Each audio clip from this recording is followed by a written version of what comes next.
جہنمی کے جسم سے نکلنے والی پیپ۔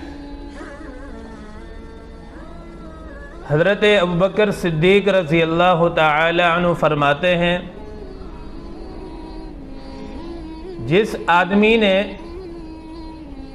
موت کی تیاری کیے بغیر اس دنیا سے آگے قدم اٹھا دیا، جس آدمی نے موت کی تیاری کیے بغیر اس دنیا سے آگے قدم اٹھا لیا، وہ ایسا ہی ہے جیسے اس نے مصیبتوں کے سمندر میں چھلانگ لگا دی۔ اللہ اکبر۔ دنیا کے غم اور مصیبتیں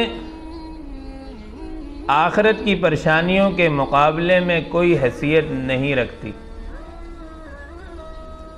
آج دیکھو، باہر نکلتے ہیں تو گرمی گرمی کرتے ہیں،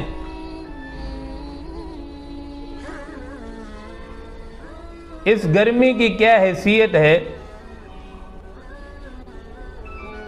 امام قرطبی رحمۃ اللہ علیہ فرماتے ہیں، لو ان قطرة منه تحراق في المغرب،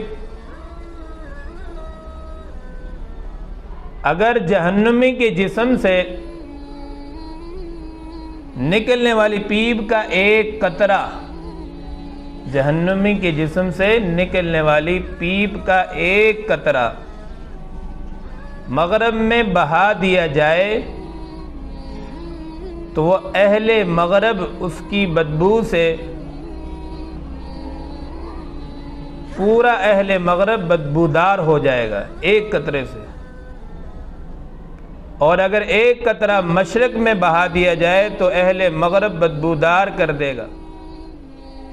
اب حساب لگائیں، جس کے جسم سے، جہنمیوں کے جسم سے جو پیپ نکل رہی ہوگی تو اس جہنمی کا کیا حال ہوگا۔ تو اللہ رب العزت ہم سب کو جہنم کے عذاب سے محفوظ فرمائے۔